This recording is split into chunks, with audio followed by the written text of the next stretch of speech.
Test.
We are assembled with our friends in the darkness that has fallen upon them. We raise our voices together, asking for comfort and strength. We need light when gloom darkens our lives. We need fortitude and courage when pain and loss assail us. Who among us has not passed through trials and bereavements? Some of us bear fresh wounds in our hearts and therefore feel more keenly the kinship of sorrow. Others, our days of mourning are more remote, and yet we still recall the comfort that sympathy brought to our sorrowing hearts. May our sharing of sorrow and our deeds of solace bring comfort to the loved ones of Michael Wagner.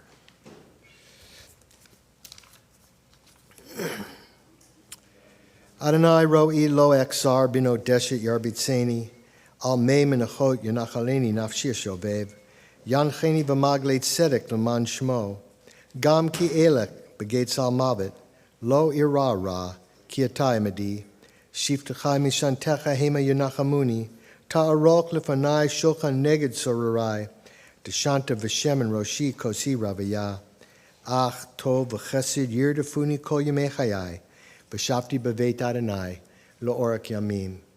Those are the beautiful words of the 23rd Psalm, written thousands of years ago. It's a psalm of hope and comfort, and it has this very powerful phrase in it that we all walk through the valley of the shadow of death.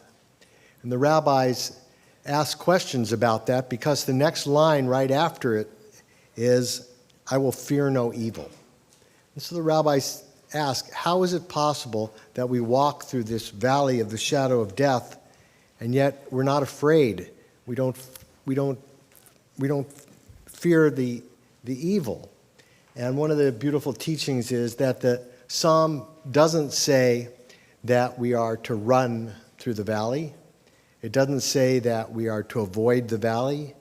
And it definitely doesn't say that we're to dwell in the valley. But rather we walk through it. We feel intensely the loss, the grief, the sadness, and that the way that we honor Michael's memory is by living a life of fullness.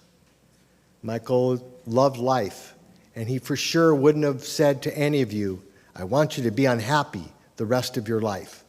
No, he wants you to live your life fully with passion and with zest and gusto. That's how we honor him, by continuing to walk through the path of our lives. But we don't avoid this valley. We feel the sadness and the grief. And so if you know the words to this beautiful psalm, I'll ask you to please join with me. The Lord is my shepherd, I shall not want. He maketh me to lie down in green pastures. He leadeth me beside the still waters. He restoreth my soul. He guideth me in straight paths for his name's sake. Yea, though I walk through the valley of the shadow of death, I will fear no evil, for thou art with me. Thy rod and thy staff, they comfort me. Thou preparest a table before me in the presence of mine enemies. Thou hast anointed my head with oil. My cup runneth over. Surely goodness and mercy shall follow me all the days of my life, and I shall dwell in the house of the Lord forever. Amen.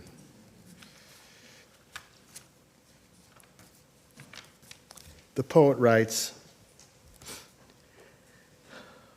Leda hi reshit, uftira tachlit. Birth is a beginning, and death a destination. But life is a journey, a going, a growing, from stage to stage, from childhood to maturity and youth to age, from innocence to awareness and ignorance to knowing, from foolishness to discretion, and then perhaps to wisdom, from weakness to strength, or strength to weakness, and often back again, from health to sickness, and back we pray to health again, from offense to forgiveness, from loneliness to love, from joy to gratitude, from pain to compassion, and grief to understanding, from fear to faith, from defeat to defeat to defeat, until looking backward or ahead, we see that victory lies not at some high place along the way, but in having made the journey, stage by stage, a sacred pilgrimage. Lidahire shituf tira taklit. Birth is a beginning and death a destination. But life is a journey, a sacred pilgrimage made stage by stage, from birth to death to life everlasting. Michael was blessed to have many of these stages and to live through many of the stages that I just recalled. And through that, he was able to manifest his good name. And he did that primarily because he lived a life of integrity. He was himself. He didn't try to be anyone else. The poet Zelda writes, "Everyone has a name. L'chol ish yesh shem. Everyone has a name given to him by God and given to him by his parents, by his stature and the way he smiles, and given to him by his clothing. Everyone has a name given to him by the mountains and by his walls, by the stars and given to him by his neighbors. Everyone has a name given to him by his love, given to him by his feasts and by his work, by the seasons, and given to him by what he doesn't see. Everyone has a name given to him by his life and how he lived, and now given to him by his death." The rabbis of our tradition teach that we each have, in the course of our life, 3 names. The name our parents give us, the names our friends come to call us, all of those nicknames. And the most important name we have is called our Shem Tov, our good name, the name we earn through our deeds. Michael had a Shem Tov. Michael had a good name. As his family told me, he didn't have a bad bone in his body.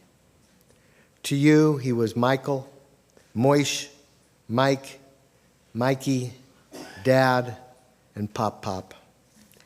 He was the husband of Dale, father of Scott, father-in-law of Alexis, grandfather of Max and Teddy, brother of Susan and the late Edward, brother-in-law of David, Barbara, and the late Roy, uncle of Elise, Elizabeth, Eric, Lauren, Greg, and Lisa, and cousin of many, and friend to all.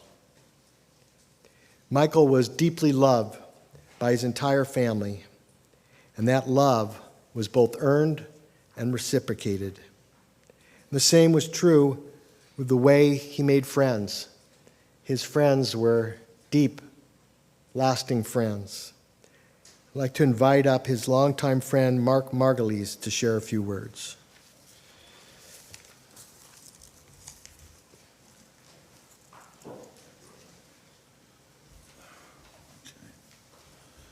Thank you. Just so you know, I've known Michael for about 46 years. He was a very, very close friend. Our kids grew up together in Hewlett, and they lived in Lawrence. They were bar mitzvah near each other. They were born. Dale and my past wife, Susan, were very, very close friends. Just a lovely guy, someone that I'll miss forever. Put on my glasses.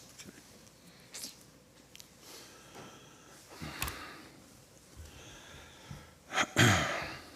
As everyone can attest, to meet Michael was to know instantly what a beautiful person he was, inside and out. A kind, caring soul, sharp, funny, and fun to be around. Someone who brightened the lives of all those around him. I heard it said recently that grief is simply unexpressed love. The moral, I think, is that grief isn't something we should avoid or try to overcome, but something we should embrace. If grief really is just a reflection of the love we feel for the person we lost, then we should hope to always feel some measure of grief for our departed loved ones. I like that sentiment. I think there's some wisdom there and perhaps some solace for those of us who are grieving Michael's loss so deeply today. When I went to school, I went to Columbia and I trained in healthcare administration, and I had the privilege of having a lecturer. Her name was Elizabeth Kupala-Ross, and she was a renowned author, particularly on the areas of death and dying. And I wanted to express how I felt about what she had to say about those areas. It's called Train of Life. Similar to what the rabbi just talked about, as a journey. At birth, we board the train of life and meet our friends, and we believed that they would always travel by our side. However, at some station, our friend would step down from the train, leaving us on a life of journey alone. As times go by and some significant people will board the train, siblings, other children and friends, and even those the love of our life, many will step down and leave a permanent vacuum. Others will go on so unnoticed that we won't realize that they vacated their seats. The train ride has been a mixture of joy, sorrow, and fantasy, expectations, halos, goodbyes, and farewells. A successful journey consists of having a good relationship with all passengers, requiring that we give the best of ourselves. The mystery that prevails is that we do not know which station we ourselves will step down on. Thus, we must try to travel along the track of life in the best possible way, loving, forgiving, giving, and sharing.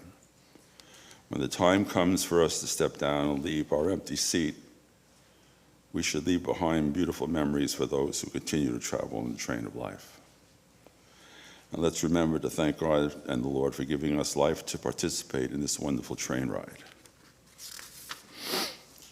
I'm so glad I was at Michael's train ride for 47 years. And thanks to those that joined the train at one time or another. His stop and his step down has been very unexpected for us, but he left so many great memories, and we are so grateful he stepped down off a high note. So in concluding, a true friend is never gone. His spirit lives on in the memories of those who loved him. Thank you.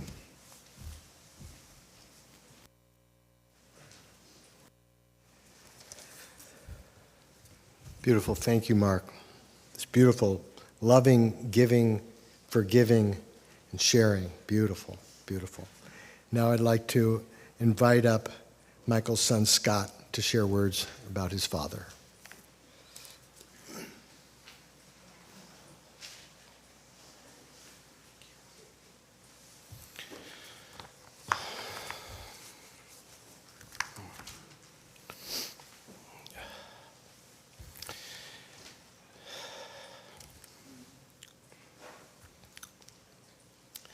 As I started to think back on memories of my dad,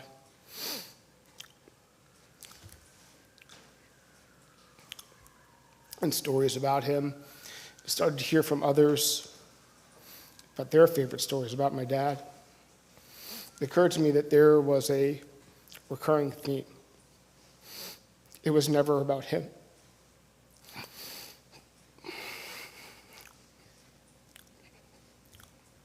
He always put others before him.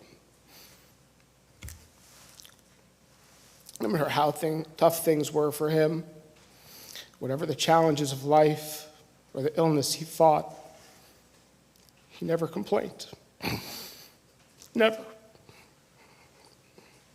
Other than maybe about his food not being hot enough at certain times. I honestly can't remember a single time in my 45 years that I heard him complain or say, "Woe is me." And he had plenty of opportunities to do so. My dad chose his path. He chose to focus on those closest to him: his parents, his siblings, his cousins, me, his friends, and of course, Teddy and Max. There were also his nieces and nephews. In a different setting, I might use my hands to show you air quotes. But for most of his life, to me, he was Dad. To Mom, he was Michael. But to almost everyone else, he was Uncle Michael. For my dad, there was no distinction between family and friends. If you were family, you were family. He always treated those that married into the family just as they had been there from the start. And if you were brought into his small but close circle of friends, you were there for life. That is why he and my mom have had friends for 40 years, 50 years, and even longer.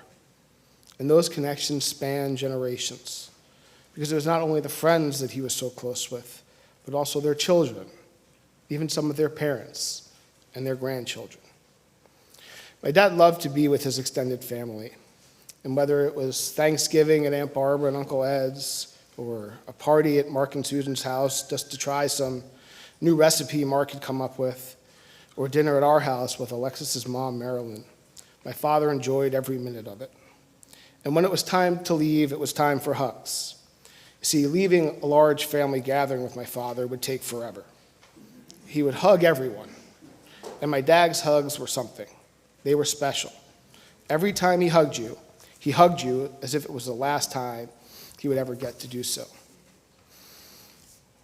Dad was born in Brooklyn, and he moved to Cedarhurst early in his life. He lived there with his parents and his late brother, my Uncle Edward, and his sister Susan. And most of the stories he told from his childhood were about his beloved dog, Shep, who always slept under his bed, or exploring he did on his bicycle, and the time he spent on the sand and in the ocean in Atlantic Beach.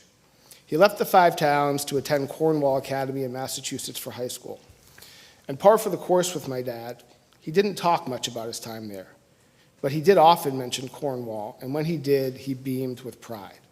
In fact, every time he spoke about the boys going back to the Berkshires for camp, he would pipe up with, I went to Cornwall Academy in the Berkshires. And he and my mom stayed in the Five Towns until they moved to Florida about 20 years ago.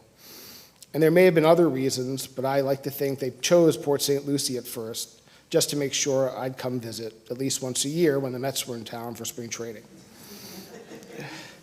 I have so many great memories of first going to spring training with my dad, and then when the boys came along, going with them as well. One of my favorite pictures is of Teddy and my dad, when Teddy could barely hold a glove, having a catch just beyond the fence with the major leaguers. My dad met my mom when he came back to the Five Towns after high school. Now, the story of how they met is a little unclear. I've heard 4 different versions, one from my mom, one from my dad, one from my dear Aunt Lynn, and one from my grandfather. The 2 facts that seem to be consistent is that the introduction happened in or around the Long Island Railroad, and that Aunt Lynn had something to do with introducing them. Beyond that, we could probably do a movie showing 4 very different perspectives. But regardless of how they met, they were amazingly married for 55 years. Their relationship was truly remarkable. It's something to marvel at. You can forget podcasts or books on the intricacy of human relationships. If you want to know how to make a relationship work, you don't need to look any further than my parents. Of course, they didn't always see eye to eye, but they always faced problems the same way, together. There was always a solution, always a way to make things work out, and there was always a team effort to find the right path. My dad was not a man of many words, and this translated into his comedic talents. He had a way of making people laugh. Usually it was just with some out-of-context quip, sometimes just a word or two that brought about a smile. I remember I was probably about Max's age, and we had gone to Canada for a short family vacation after camp, and my dad had bought a camera while we were there. We came back across a small border crossing, and I think there was maybe 1 border guard there. And the agent comes up to our car, and he asked my dad if he had anything to declare. And he said that he had bought a camera. And the agent said, "Did you spend more than $100? My dad very proudly said, "Yes." And he said, "Did you spend more than $150? Again, my dad said, "Yes." The agent said, "Did you spend more than $200? And he sort of started nodding his head, but my dad still wasn't catching on, and he said, "Yes." And finally he said, "Did you spend $250? And my dad looked him straight in the eye and said, "What camera?"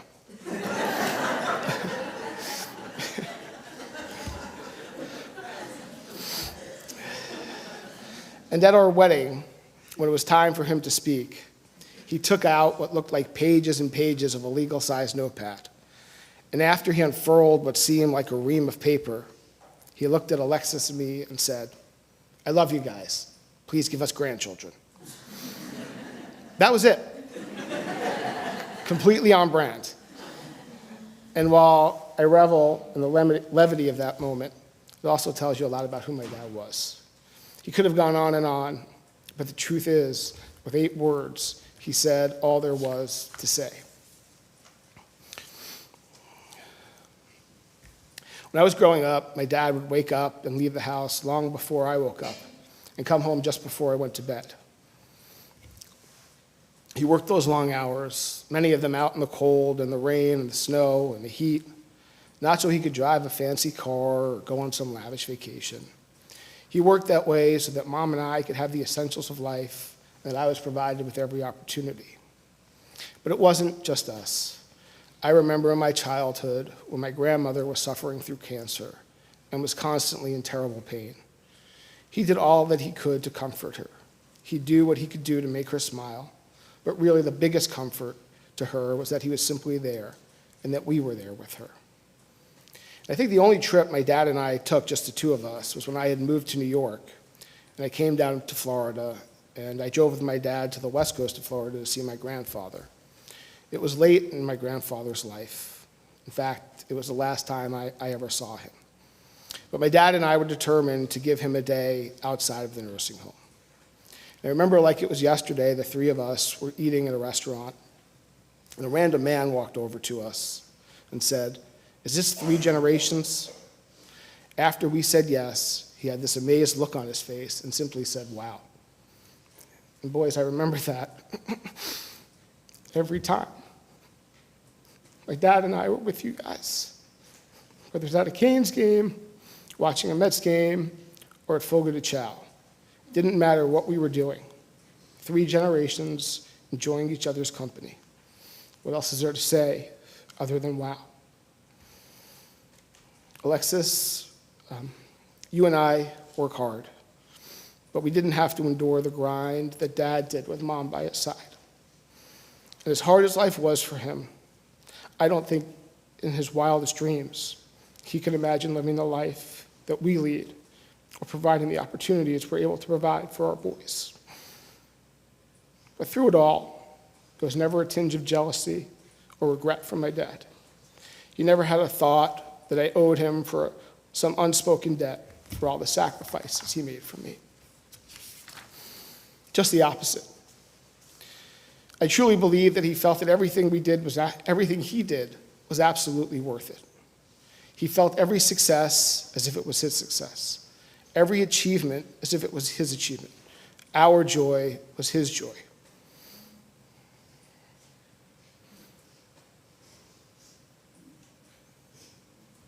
And this is true down to his final moments. He had just planned a trip to go to Alaska. And the last text he sent me, and Alaska was a place that he always wanted to go, he wrote to me and he said, simply, "Alaska, terrific. That sounds great." That does not stop now. Teddy and Max, the best way we can honor Pop is to continue to make him proud and build on the opportunities that he made sure we all have. Now, being an only child, there's no competing for your parents' attention. Good, bad, or ugly, you're the favorite. And I certainly occupied that spot with my father for the first part of my life. However, that all changed when Alexis came along. Make no mistake, this was not a contest. I was firmly and unapologetically demoted to the second rung. Alexis, you put a smile on his face like no one else. You knew how to push his buttons and turn his mood around in a second. In fact, he was so afraid of upsetting you that he could never say no. It didn't matter what you cooked or what you offered him. The answer was always yes, or in his parlance, sure. That, of course, was not the end of my demotions. I was pushed further down the favorites list when first Teddy and then Max was born. And I suspect even Joey slotted in front of me. But that's okay. I wanted to do this here, in this chapel, for a reason. Just a few months ago, we celebrated one of the greatest moments of our lives and one of the proudest moments of his lives, when Teddy became a bar mitzvah. And 10 years ago, Dad had another proud moment, actually exactly where he lies now, where he got to serve as a sandik for Max's bris. Teddy and Max, there are not words to describe the joy that you brought him. If you ever wondered what true love is, you don't need it to look any further than Papa. He hung on every moment, everything you did, and you could be assured that there was no one that was more proud of you than he was. We were so lucky to have my dad close as the boys were growing older, from Teddy's t-ball games with the Cubs in South Miami to Max's Bulldogs team playing in the championship game last season. He was at their games as much as he could. He'd sit by the fence, often by himself, in full team regalia, just taking it all in. And boys, it didn't matter if you were 4 for 4 or 0 for 4. He was always the same. He always had a huge smile on his face, taking it in, watching you do what you love to do. And you can't even imagine what those 2 or 3 minute phone calls we made to pop up late in the night after your baseball games meant to him. It was everything. Even in his last hours on this earth, he was glued to Game Changer, watching you and cheering you on. And I take so much comfort knowing that he's not going to have to watch you alone. I know that Alexis's dad, Grandpa, will be there beside him. Together, they will never watch down on you guys. I don't want you to worry about remembering him. Of course, you will remember the wonderful memories of him and all the times he made you laugh, usually unintentionally. But what I'm realizing now, and you too will realize someday, is that the impact he had on you goes far beyond any specific memory or story. He didn't teach with creative sayings or metaphorical stories. He taught by example. You know, a rabbi asked me the other day whether he had a favorite saying or piece of advice, and he really didn't have one. However, I think in this difficult moment, we can all draw great comfort in the most important lesson my father taught me. He never spoke the words, but it was the mantra he lived by. No matter how difficult things get, no matter how impossible a task may seem, no matter how high the mountain is, you put one foot in front of the other, you keep moving, and you keep fighting.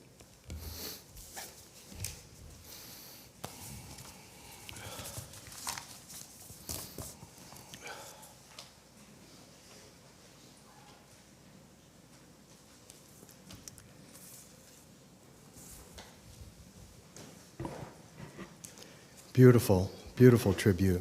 Beautiful. One of the beautiful stories that the family told me, that in spite of missing the Pennsylvania Turnpike exit 326, known as the King of Prussia exit, Michael had an excellent sense of direction. His family told me he knew his way.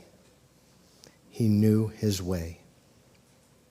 The rabbis tell us that when we die, we're not going to be asked, why were we not more like Abraham, or more like King David, or more like our own grandfather? But the question will be asked was, or is, were you yourself? Michael was his self. He lived his way, and he knew what his way was. My friends, you were blessed with a husband, father, grandfather, brother, father-in-law, brother-in-law, uncle, cousin, and friend, who was a kind, decent mensch who knew his way. We take a few quiet moments to remember each in our own way.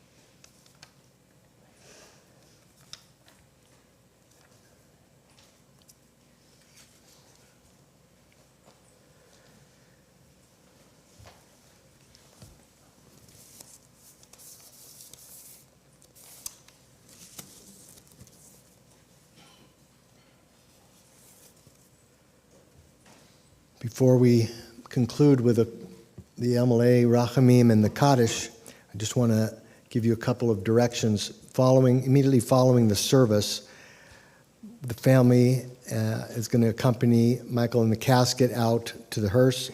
I'll ask you to please just remain here in the chapel for a moment or two and allow the family to exit from the temple so that they can head home to their home where they're going to be greeting family. And if you can give them a little bit, a few minutes so that they can get home and be ready for you all, that would be greatly appreciated. They're going to be returning to the Wagner's home at 4554 Adams.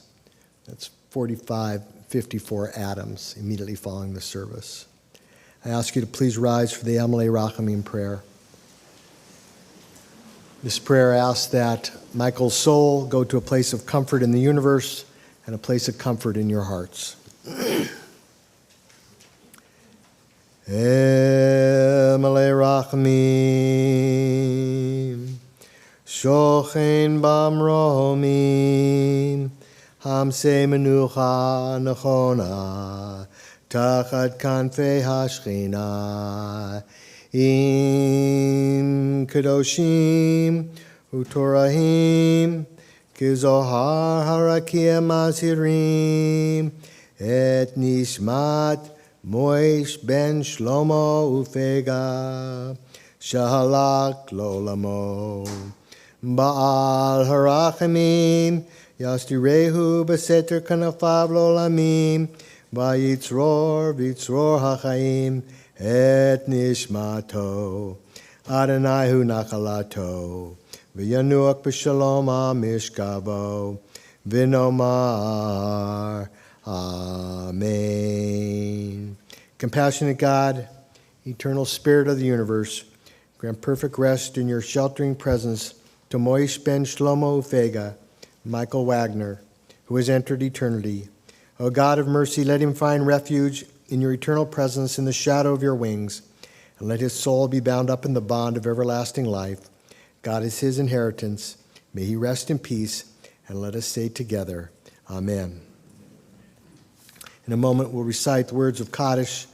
The Kaddish prayer is always said at this moment, but the prayer speaks nothing about death and dying, rather talks about life and living and finding the holiness and the beauty and the grandeur in the world. And in our tradition, the way we do that is not just by thinking about the memories that we have or the moments that we shared or the pictures that capture those memories and moments, but rather by thinking about the values that Michael lived at his very best moments. And every time we can become a little bit more like the best of him, we'll remember him and we'll honor him. And so as we prepare to speak words of Kaddish, I ask you, you love this family enough to be here, love them enough to think about the best of Michael and become a little bit more like him. And what a gift to the family to make your life a little bit better because of him. Zecher Tzadik Livracha, may his memory be a blessing to us. Yitkadal v'yitkadash Shemei Rabbah, Bi'alma divra chirutei v'amlich malchutei, B'chayei chon v'yomei chon uv'chayei d'chol Beit Yisrael, Ba'agala v'zman kariv v'yimru. Amen. Yehi Shmei Rabba Mivarak Leolam Olamei Almaya. Yitbarak V'yishtabak V'yitpa'ar V'yitromam V'yitnaseh. V'yithadar V'yitaleh V'yitalal Shmei Kudusha Berechu. Le'ela min kol berchata b'shirata. Tushbachata v'nechamata. Da'miran bi'alma v'yimru. Amen. Yehi shlama rabba min shemaya. V'chayim aleinu v'al kol Yisrael. V'yimru. Amen. Osei shalom bimromav. Hu ya'asei shalom. Aleinu v'al kol Yisrael. V'yimru. Amen. May the source of peace grant peace to all of you who mourn, and comfort all the bereaved among us, as together we say, Amen.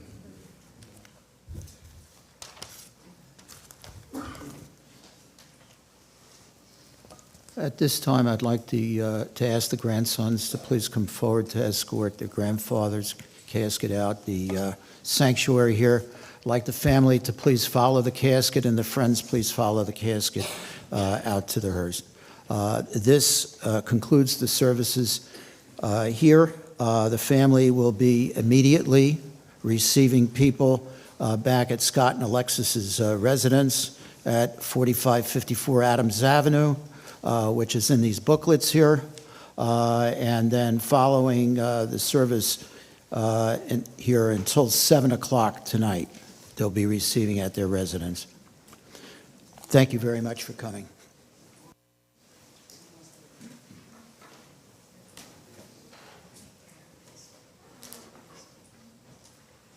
Please follow the casket and the family out the rear of the chapel. Thank you.